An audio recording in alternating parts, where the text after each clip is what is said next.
ఇప్పుడు మనము mechanical lab లోకి వచ్చేసాము. మనతో పాటు ల్యాబ్ కి కన్సర్న్ లైక్ ఈ డిపార్ట్మెంట్ కి కన్సర్న్ పర్సన్ రూబీ గారు ఉన్నారు. Will talk to her and she will explain completely what the process and how the practical works are going on. Hi. Hello. So my name is Dr. Ruby Pant and I am Assistant Professor in Department of Mechanical Engineering, Uttaranchal Institute of Technology, Uttaranchal University. So here, as you can see, this is our manufacturing lab, one of the most important lab in mechanical engineering branch.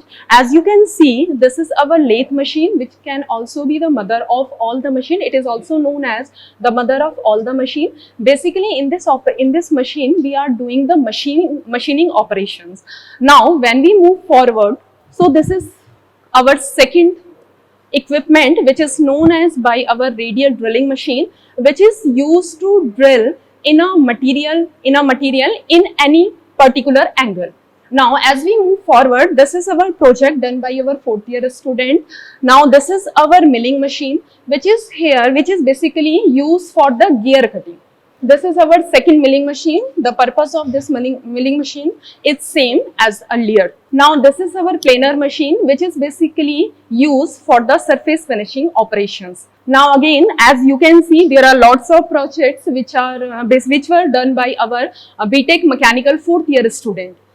Now when we move forward, again we are having lots of machine. This is our power hacksaw machine. This is our drilling machine. So this is our drilling machine, which is used for doing the holes on a material. Now again, as you see, this is our next drilling machine. And this is our surface grinder machine, which is basically doing the surface operation on the machine. So basically, these are the machines which are available in our university, and these are the parts of our BTech Mechanical students lab. So basically here, this is the lab of our manufacturing.